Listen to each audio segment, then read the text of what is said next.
The number of participants hasn't grown, but anyway, we've changed the program a little, so we have now the concluding debate and closing remarks, but only for about 1 hour, and then at 3:30 we have a guided tour through the Carolina. This building, this old building of the Charles University, and the meeting point is in front of this grey hall. That means where this thing, this paper.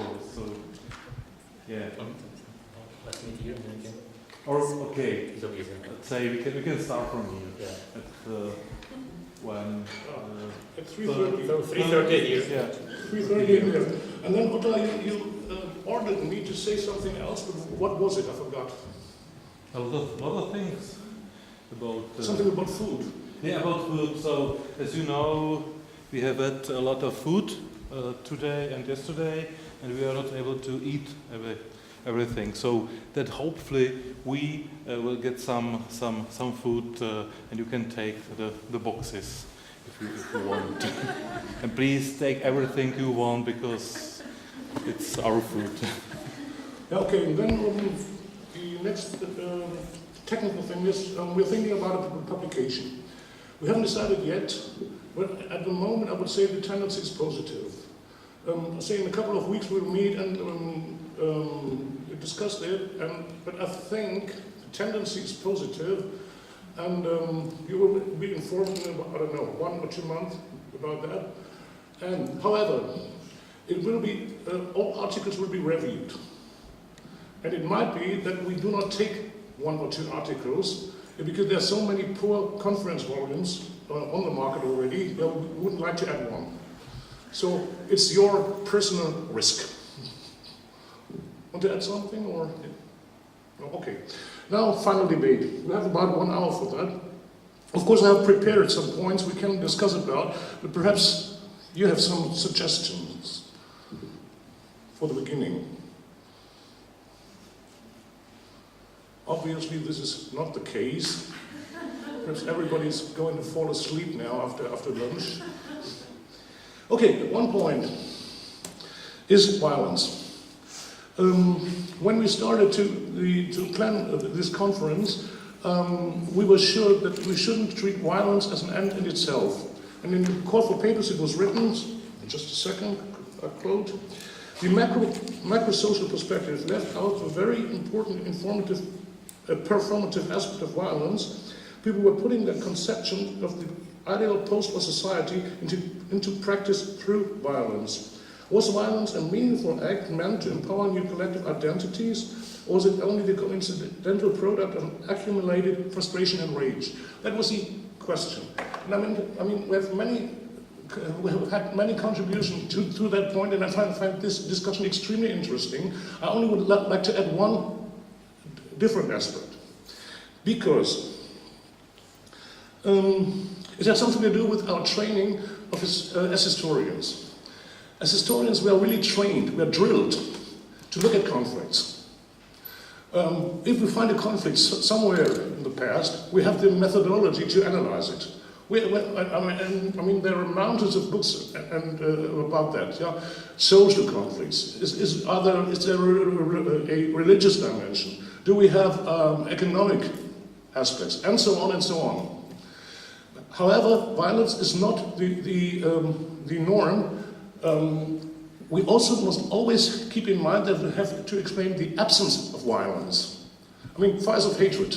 Yeah, we don't have it at the moment here at Prague. Normally we wouldn't write in a diary, yeah, today no massacre, yesterday no massacre. Yeah, so the massacre is the exception and not the norm. The problem, of course, is if violence happens somewhere, we have the sources. If there's no violence, we don't have any sources. But I think if we discuss violence, we also should again keep in mind that this is not the normal, that is not the norm. The absence of violence is the norm. Okay, so far, comments, questions?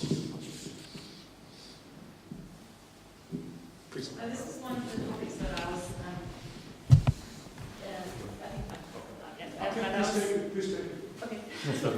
forced to move. I'm sorry. Sure. Yeah, this is one of the topics that I thought very closely about when I was working on my paper on the death penalty in the context of the Norwegian treason trials, simply because in Norway during the transition we don't have much of the violence in the sort of classical way of understanding it, extra-legal violence. And I was sort of trying to work out the reasons for the absence of violence, of extra-legal violence. I mean, there were, of course, animosities, there were clashes in the streets, but there were no reported killings. And so I was trying to look at the relationship between this unspoken consensus, as I would call it, that people would refrain from violence by channeling these expectations for what they in that moment perceived as just into the legal system, and how that led to a change in the legal system. And so for me, violence was a really, really valuable tool for sort of looking at my topic from a new perspective. And so I think for the Norwegian case, this idea of the absence of violence works quite well in showing how, in a way, violent tendencies did have an impact, though, by leading to this change in the law. And I mean, the reintroduction of the death penalty and the executions as such can also be seen as violence in a way, especially in the legal tradition where it had for so long been absent.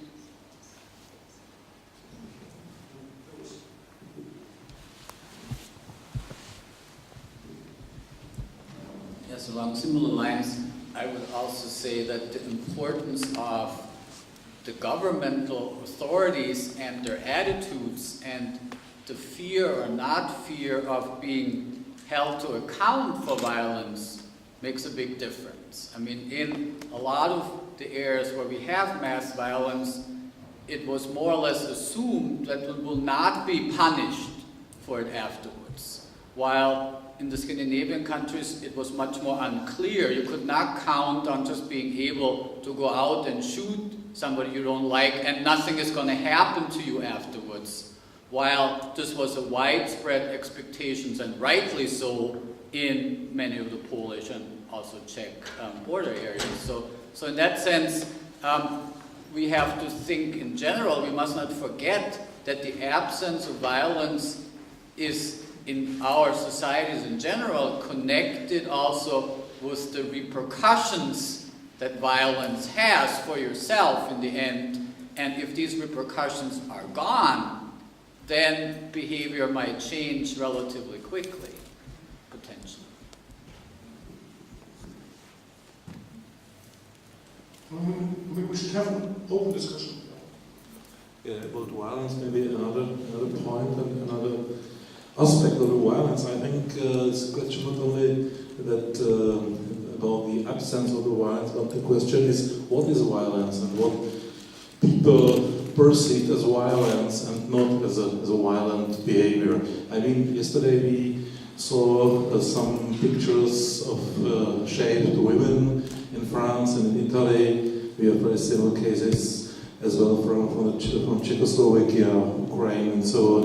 And what is interesting, there are a lot of very similar photos from this time. What is interesting on these photos, in my opinion, is that we have to speak about the photographers. So that means about mainly men who took these photos. And then we can see it's something like, in my opinion, like theater, like show, because it was showed, because it should be taken by a photograph.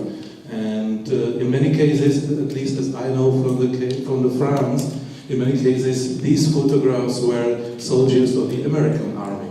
That means it was meant, these shows were meant for the real broad public.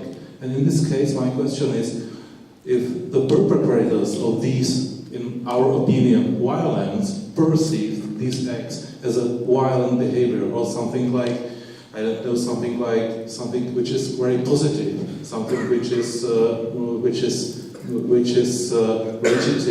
legitimized, something which is punishment of bad people. So I think not only to think about and to speak about violence and absence of violence, but at the same time also to speak about what is violence in our opinions and what was perceived and what wasn't perceived as a violence by immediate perpetrators, bystanders, and I know by the public. I mean, one of the things I was thinking about as you were talking is, yes, there's no violence today. We don't think about it today. But after all, we're talking about the war, right? The Second World War. And I think one of the ways to think about the Second World War, again, as I mentioned in my talk, is not just as a struggle between Nazis and Soviets and U.S. and D-Day and that sort of thing, but as having unleashed a whole series of violent confrontations within society and between societies, that were hard, as I said, to put back in the can.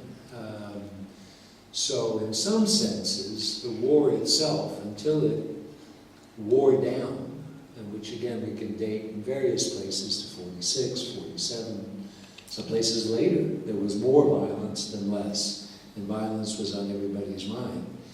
There is a kind of dynamic of violence during war, any war, but the Second World War in particular, in my view, that means it's on everyone's mind. And even when there's an absence of violence, they're kind of wiping their head, shoo, we don't have it right now, for a while I can sit in peace with my family or whatever.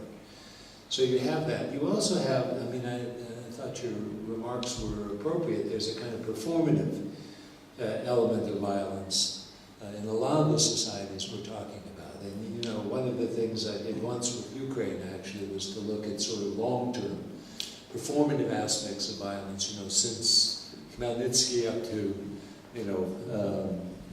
46, 47. And what you see is that there is something in cultures and in certain civilizations that think about violence in particular kinds of ways, and that they're repeated over time, and that they provide a certain function in society and culture, that satisfies certain kinds of needs. I think you're right, violence is not just about people killing other people. There are all kinds of other things going on as well. When you see the kind of pogroms against Jews and how they're, the same damn thing happens over hundreds of years. There's, again, certain cultural aspects to the violence that we probably didn't talk about as much as we should have.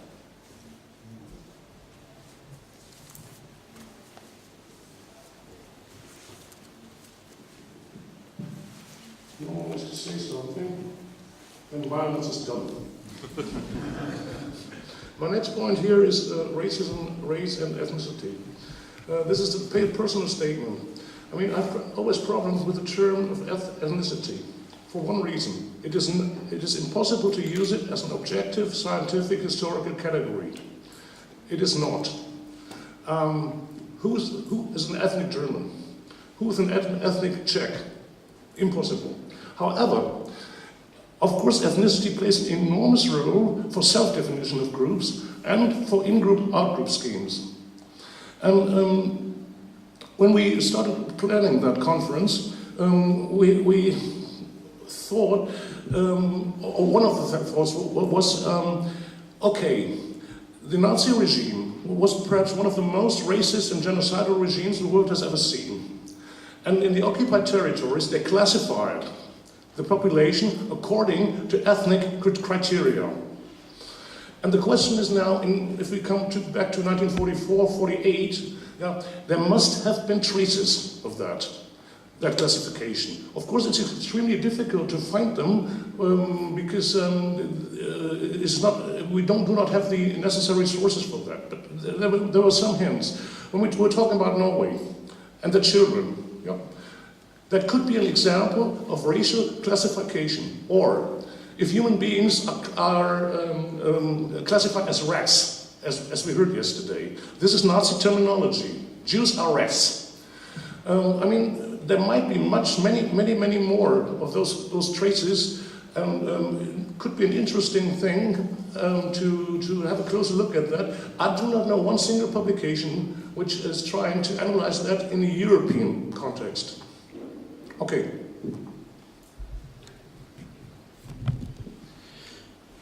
I have some difficulties to express myself fully in English, but I'll try. First, about ethnicity. Ethnicity is a term that is very abstract, and there is a tendency to use it as a substitute for nation those last decades.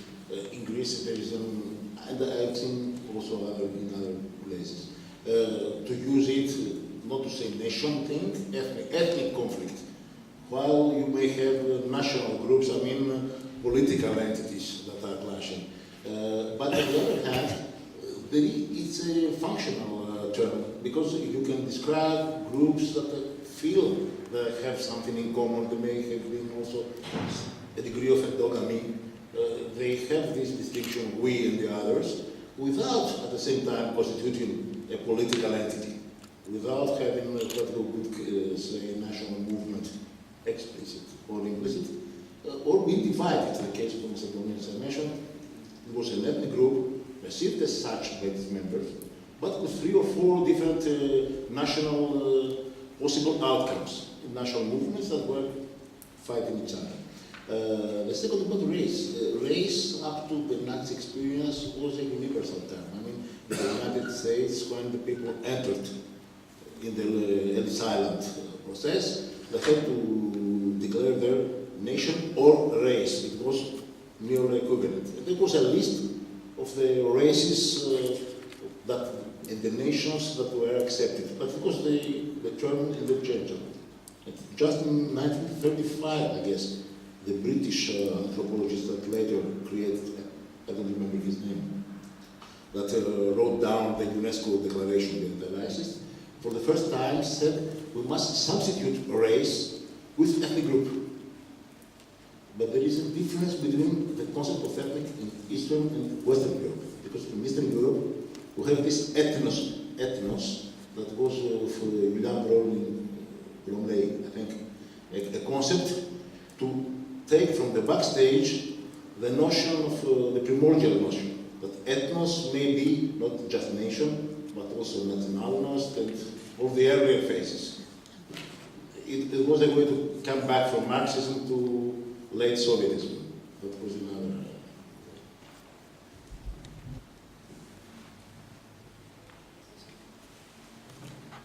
Yeah, and Len, you and I have already sort of discussed this over lunch, and a few of us just actually right before this, getting to the question of sort of legacies of Nazi, specifically Nazi racism as a result of Nazi occupation. It would be certainly a really valuable and interesting study, especially considering the countries like Norway where the Nazis' racism was in a sense positive towards that population or the majority of the population.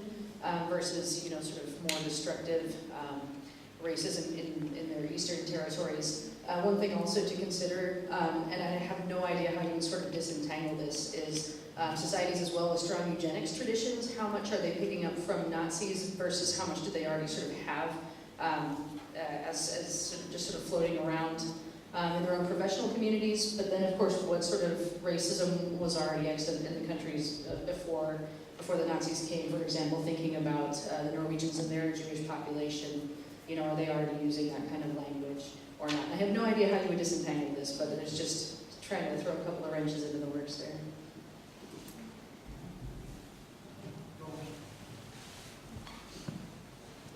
Thank you. One of the things I wanted to say is, I can't remember which panel it was, but I had said enough already. Was that I completely agree with you that the reverberations of Nazism and their racial thinking throughout the European continent and actually the world, was important. But the other thing I have in mind is that I'm starting a project on kind of Nazis and Slavs, and when you look at the actual writing that Hitler and the others, Rosenberg, did about Slavs, you realize these people were utterly confused. There was no real hierarchy, you know, in any strict sense. It's almost impossible to make heads or tails out of. I mean, you know, there's discrimination against with the Jews. I think is a kind of separate question. I mean, there was no open question. But if you just take, for example, how the Nazis treated the Poles and how they treated the Czechs, right? I mean, completely differently, not completely differently, but differently. And you know, the actual hierarchies that they write about, you know, sometimes include them together and sometimes separately. And it's a very, very confusing and difficult set of criteria. And then if you read about Himmler, the way he goes to Poland, you know, and he lines up Polish school children, and he takes those who are blonde and blue-eyed and, you know, have straight noses, and he pulls them out of line and he says, you're going to the German schools and you're going to be adopted by, you know, German parents back in the, you know, in Germany proper. And that's his idea of race, you know, sometimes. And it's just simply how people look, you know, which we know is the most, you know, I mean, it's just the most superficial way of thinking about any kind of origins of people. I mean, I agree with you too, by the way, about ethnicity, but also about race, ethnicity, religion. All the categories in the Genocide Convention, for example, are all created categories, all ones that we make up and change over time. So, I mean, they're useful, you know, we need those categories for dealing with history, but they are, you know, they are subjective categories. So, you know, the Nazi ideology does spread, but it spreads maybe the success of it is it's so ambiguous and, you know, people can interpret it in any way they want.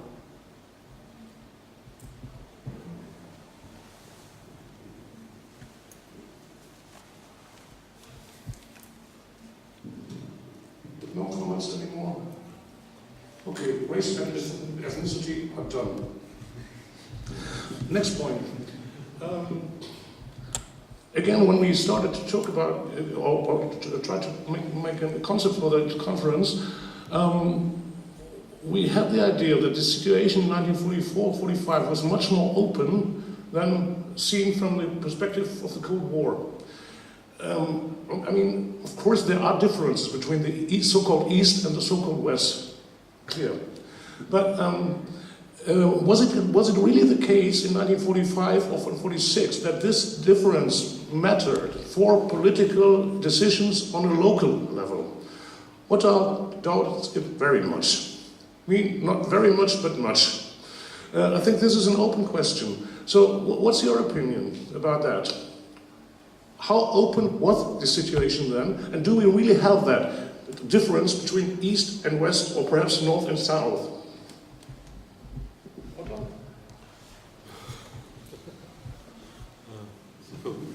Thank you. I don't know what I have to say except to your question. Yeah, I think maybe. I think, of course, there's some difference between Western and Eastern Europe. We have discussed it with Petra Tauer about this comparison about Denmark and Czechoslovakia and so on. But it's hard to explain, hard to say. I think there is, at the same time, there are some violence. What happened in Italy, for example, which is very comparable with some cases in Czechoslovakia at this time, and of course the situation in France with more than 10,000 death people during this Opération Sauvage in the first months after the liberation. So I don't have any answer to this question. I think, as you have already mentioned, so the situation, in my opinion, was more open than we maybe now think, and we maybe now analyze the situation.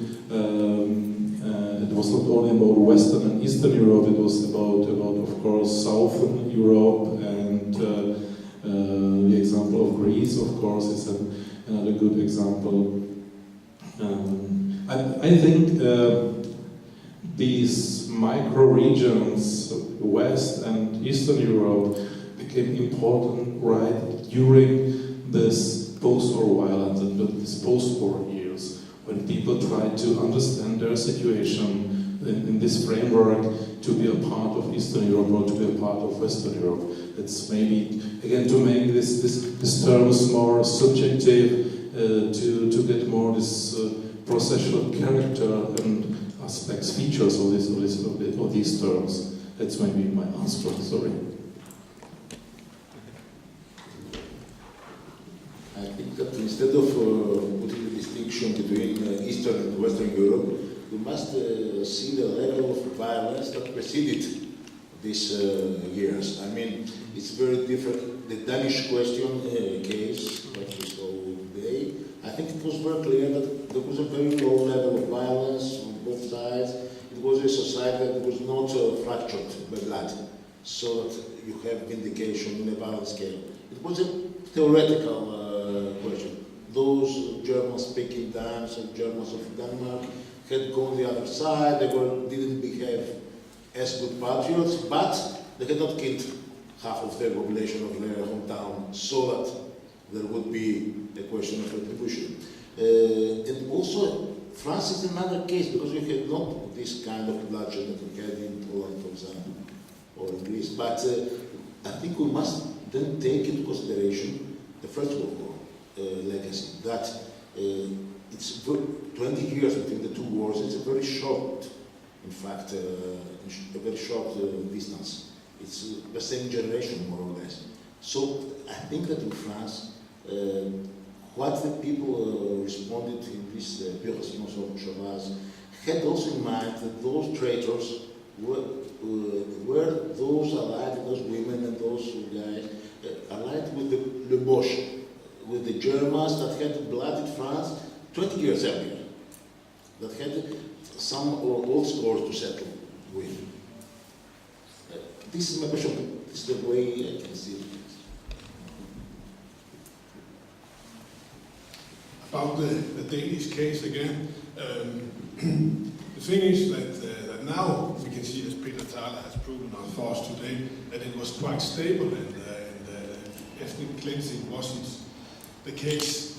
But in contemporary eyes, the situation also in Denmark was very unstable. There were 250,000 German refugees coming to Denmark from February to April 1945, for instance. And as a kind of another facet of this discussion is the question of continuity between the war and the peace, and how peace would be reinstalled. Well, that was very open. I mean, in a stable, quite stable democracy as the Danish, where almost no one has a weapon and so on. But suddenly we have a situation in the spring of 1945 where 50,000, 60,000 members of the resistance, some of them even communists, had weapons. So even in this quite stable democracy who wasn't destroyed by war and where bloodshed and so on was seldom, well, there was among the politicians and the elite in the country very big concern about how peace would come, how it would all end. And that was also the case during the summer of 1945, where some of the resistance groups were quite active in demanding much more severe treatment of collaborators and so on.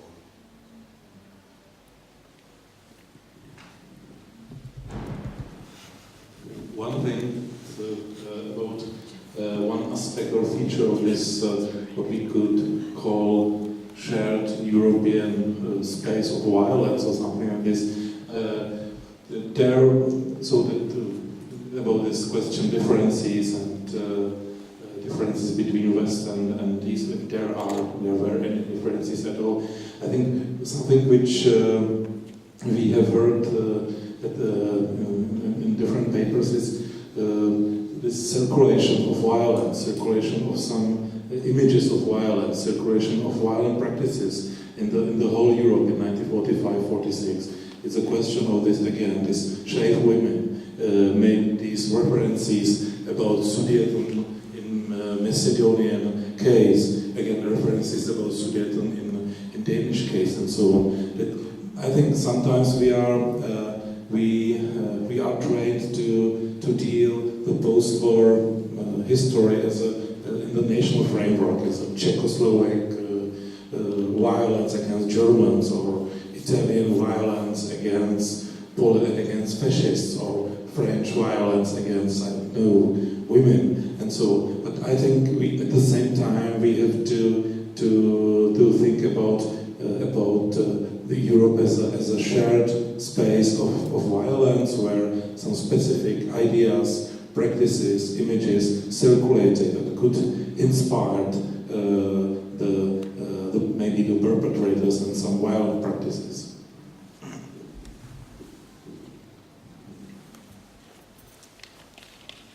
Thank you very much. I want to talk about local differences, not only between East and West, and but also between different territories in Eastern Europe. And I will talk in case of Ukraine.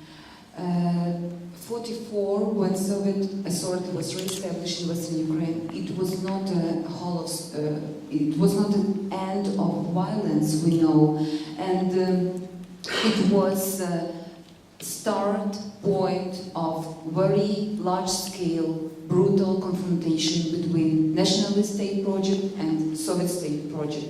And during this confrontation, which lasted almost 10 years, thousands of locals were killed, and thousands were in prison, thousands were deported to Siberia.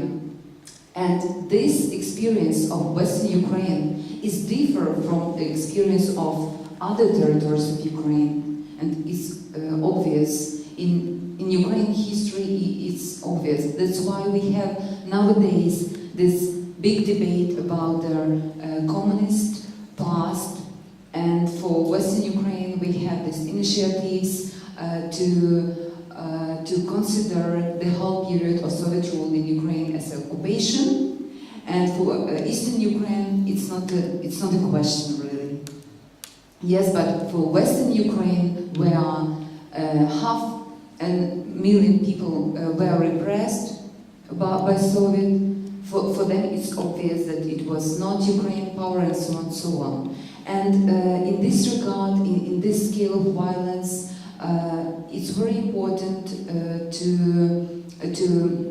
notice that in case of, for example, gender-based violence perpetrated by OUN and DUPA members, we also have very clear regional differences. Most of cases of violence were perpetrated in small cities and in the villages, where UPA and DUN have very strong positions, very strong support of locals, because they were their direct relatives, their sons and so on, husbands, fathers, and it was, for them it was more safe to punish, for example, girls in the small cities or in the villages than in the big towns. Because after those terrorist acts, after those cases of violence, they could be just captured by NKVD or other forces. So we have those local differences in the forms of violence and scales of violence and perception of violence also, because some Ukrainians had very critical approach to these violent activities, let's say, of women. But some people really support them, and yet those women deserve to be shaved, deserve to be killed, deserve to be, and so, and we still have this big debate and and perception of this violence, especially now when Ukraine, when we have war in Ukraine, and in Ukraine it's still a very debatable question about who is collaborator, who is true Ukrainian. Is it obligatory for true Ukraine to speak in Ukraine? Because as you know, in the hot period of Donbas war, the most effective battalions, volunteer battalion, consist of Russian-speaking citizens of eastern regions of Ukraine. So, yeah, and these memory problems, you know, and this memory work is very active nowadays in Ukraine because of war, because of violence that we witness every day.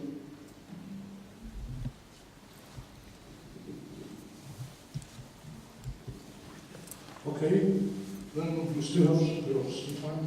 My last point, nation and nation building.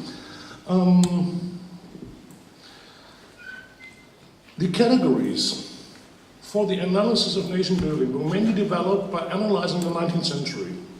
I mean, you all know that. The nation has a daily plebiscite, the imagined communities, then Hobsbawm and all those things. And we have mountains of literature about nation building in the 19th century. Even an expert is not able to read that all. Then, since during the last 10 or 15 years, the interwar years were more in the focus of attention, and now we have also very good literature about the nation building in the during the interwar years, because most of the European states tried to create ethnically clean nation or national states. However, and that was also the idea for that conference, we have hardly any literature about the time directly after World War II. Okay, we have some studies, no problem. Yeah, but compared with the 19th century and the interwar years, the situation is completely different. And one result of that conference could be, and now we know that nation building is touching upon language, ethnicity, culture, religious factors, history, and so on and so on. And one of the results of that conference could be that if we look at single examples, small examples, all that huge categories are not disappearing, but are slowly and partly fading away. For example, that example of Ukraine. Yeah, of course, nation is a topic, yeah, but if you look at the very small details, it looks different. And I think that could be a result of that conference. So if you agree.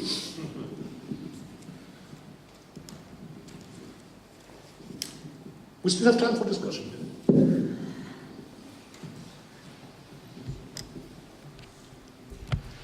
I think that if we take nation as the abstract, constructed, imagined community, etc., that what you said is real. But if we see it as a political vehicle, the way that hegemony politics are constructed, both on a general and in a local level, why people engage and what they mean in their head, what is the meaning in their heads of what is the nation, we arrive at very concrete politics and very concrete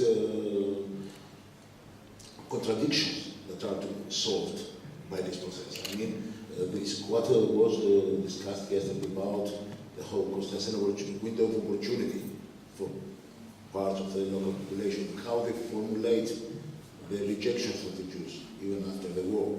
I mean, this construction has nothing theoretical. It's a very clear-cut reasoning. I have this building, or I want to take it, so I have to Aryanize it. This is also race, this is also nation. I have this neighbor, I want to take his properties, so he's not so good a nationalistic. It doesn't belong to my version of nation. This, I think, explains the fact that nations are always cut into pieces, even if a minority is thrown away. Social contradictions create new entities in the long run. We see difference politicized and nationalized.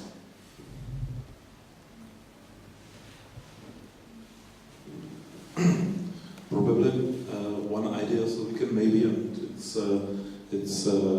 I will continue in your idea.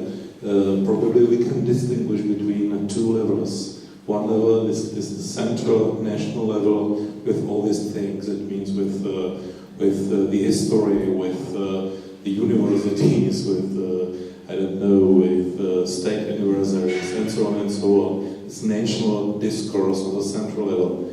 And then the second level, or the different level, is this everyday life, the local level, the life, the micro communities on the local level. And I think if we think about the situation after 1945, then we can say, in my opinion, in many cases, this reintegration or recreating of the nation did work on this national level, because then we have really after 1945 something like ethnic homogeneous Czech state and so on, and Czech nation. But on the other hand, if we try to look more in depth or more in detail on the situation in everyday life, on the micro level, then, as we have heard yesterday, so for example, this case of the Montag, so that nothing was forgotten, as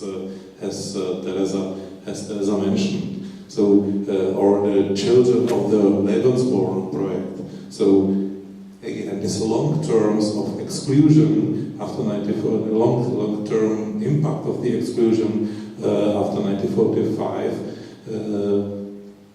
was, I think, important in this everyday local level, in this social life, everyday life on the local level. And that maybe the same goes or holds true for these shaved women. They were, of course, generally say, were integrated in the society if they were not killed, because there are some cases of women who were killed after shaving their heads. But they were, in this general sense, in the central level, they were integrated as a French women in the society. But in the everyday life, they had really difficult life in their communities, because everyone knew. So she was a collaborator. She was this horizontal collaboration and so on. So then I think maybe we can distinguish, if we are speaking about nation and about recreating of the nation, then we have to distinguish between this central national level and this everyday life, the social life and the micro societies. And in this case, I think this reintegration or the reshaping of nation or the recreating of nation collective was much more complicated.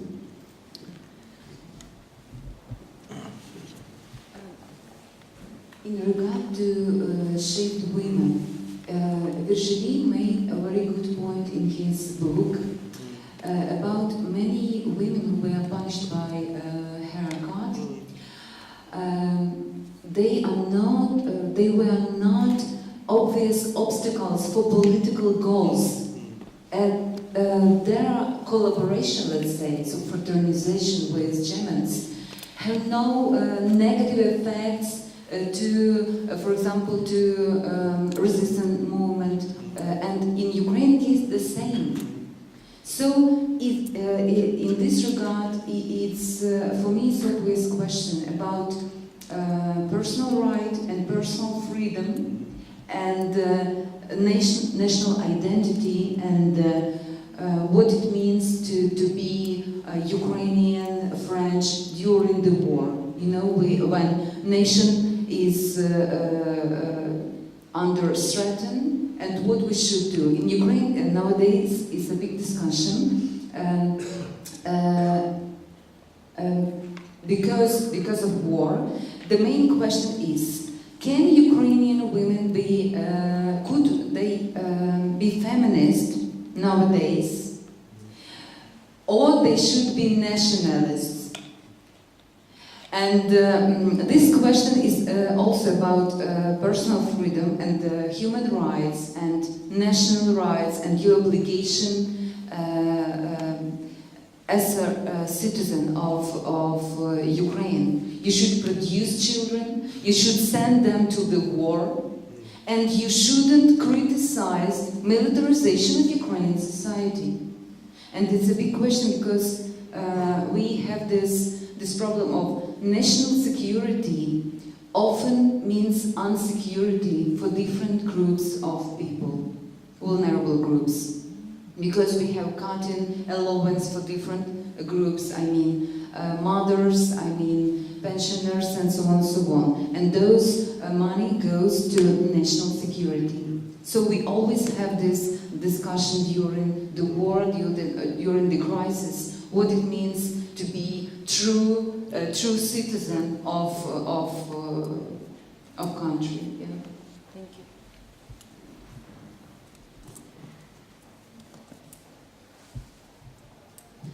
Okay, no one wants to say something? Is there any other topic you're interested in? I mean, the topic has already been broached, but it has to do with women and with a kind of gendering of this history in some fashion. So of the topics you brought up, you didn't bring that one up separately, but I would think about it separately. I mean, there have been a lot of very interesting contributions to the conference that have to do, kind of forward our knowledge about the importance of women in this entire kind of post-war violence situation. And part of it, again, has to do with issues of rape, but a lot of what's come up have to do with issues of so-called collaboration with Germans and what it means, and the children and what happens to them. So I would just think about that as a category of analysis that might add overall to the question of shaping a nation, because women are crucial to that process. So just add that. Go.